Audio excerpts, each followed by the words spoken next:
Alright folks, welcome back to the program on number 205-386-3228, 205-386-3228. Got a bone to pick with Karl Rove. Karl Rove and his the Conservative Victory Project that he's starting, which is a branch off of his super PAC American Crossroads. The Conservative Victory Project. Now, let me just say this right off the bat. Karl Rove is anything but conservative. He's not a conservative. He's one of these establishment, wishy-washy, compassionate conservative rhinos that we have to defeat if conservatism is to win this country. The New York Times described the Conservative Victory Project as, quote, the goal is to recruit seasoned candidates and protect Senate incumbents from challenges by far-right conservatives and Tea Party enthusiasts. Essentially what this Conservative Victory Project, even though the title is very, very misleading, it's really anything but, they're waging war with the conservatives and the Tea Party.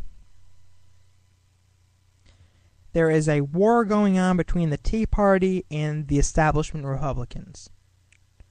And Karl Rove, with the help of some others, is starting this Conservative Victory Project to help us win elections, to reestablish the Republican Party.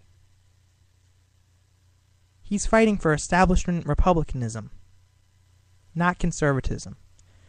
Karl Rove, as you all know, was an advisor for President George W. Bush, and supported Bush's, quote, compassionate conservatism. That wishy-washy, Republican, moderate, middle ground crap that I've talked about time and time again on this program. I hate it. But Karl Rove called Bush one of the most conservative presidents of modern times. Now, guys, I'm not going to sit here and just bash President Bush. I mean, he wasn't the worst president ever, but let's face it. He was no conservative. He was an establishment Republican. Bush was an establishment Republican. But Karl Rove, to him, through his eyes, Karl Rove was a great conservative. Bush was a great conservative. One of the most conservative presidents of modern times. Really?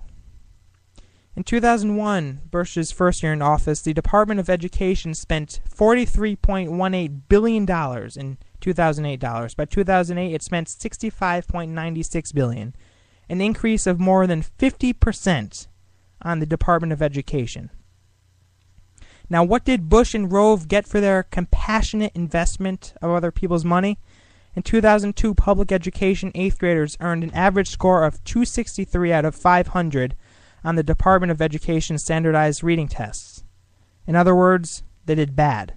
In 2009, they earned an average of 262. Under Bush-Rove, the reading skills of public school students dropped slightly as federal education spending grew massively. Okay, funding the Department of Education with more and more money, that's not a conservative position. That's an establishment Republican position. But Rove thought it was a great idea, Bush thought it was a great idea, and it didn't do anything. Bush-Rove also enacted a new federal entitlement, adding prescription drugs to LBJ's Medicare program. The overall Medicare program has now placed $39 trillion in long-term unfunded liabilities onto the shoulders of our children and grandchildren. Is that a conservative position, ladies and gentlemen? No. What that is compassionate conservatism. Now, on foreign policy, Bush in his second inaugural address said, quote, so it is the policy of the United States to seek and support the growth of democratic movements and institutions in every nation and culture with the ultimate goal of ending tyranny in our world. Now, this sounds great. This is the whole idea of spreading democracy to the rest of the world. Conservatives and Tea Party members, for the most part, don't believe in that either. We lead by example. I'm not in favor of getting involved in other people's problems. We need to solve our own problems first. But what Bush wanted to do is literally get involved in the affairs of other nations around the world and try to promote democracy, sometimes by force if necessary. I don't believe in that. I believe that we lead by example. As Thomas Jefferson said, we are the light of the world. The light of the world. The empire of liberty, were his exact words. We don't get involved in all this other crap going on in the world. That's an establishment Republican position. That's not conservatism. Bush also tried to enact an amnesty for illegal aliens. It's a compassionate way to treat people who come to our country, he said. There are some jobs in America that Americans won't do and others are willing to do. Amnesty for illegal aliens, that's not conservatism, but apparently to Karl Rove, it's an example of one of the most conservative presidents of modern times.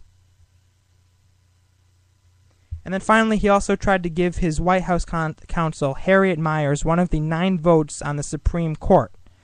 She was not a legal scholar, but in 1988, at the age of 43, she had contributed to Al Gore's presidential campaign. Had conservatives not stopped Bush and Rove from confirming Miers, she would have been sitting on the court last year with fellow Bush nominee John Roberts when the court decided the Obamacare case.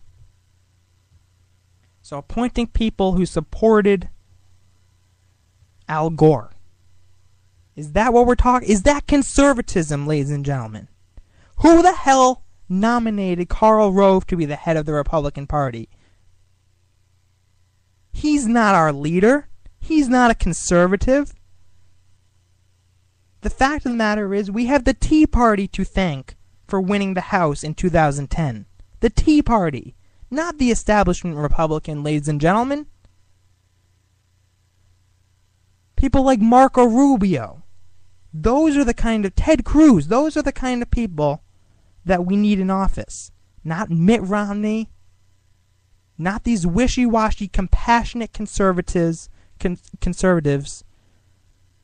That's not what we want. And Karl Rove, with his Conservative Victory Project, he is waging war on the Tea Party movement. Factor Talk Radio.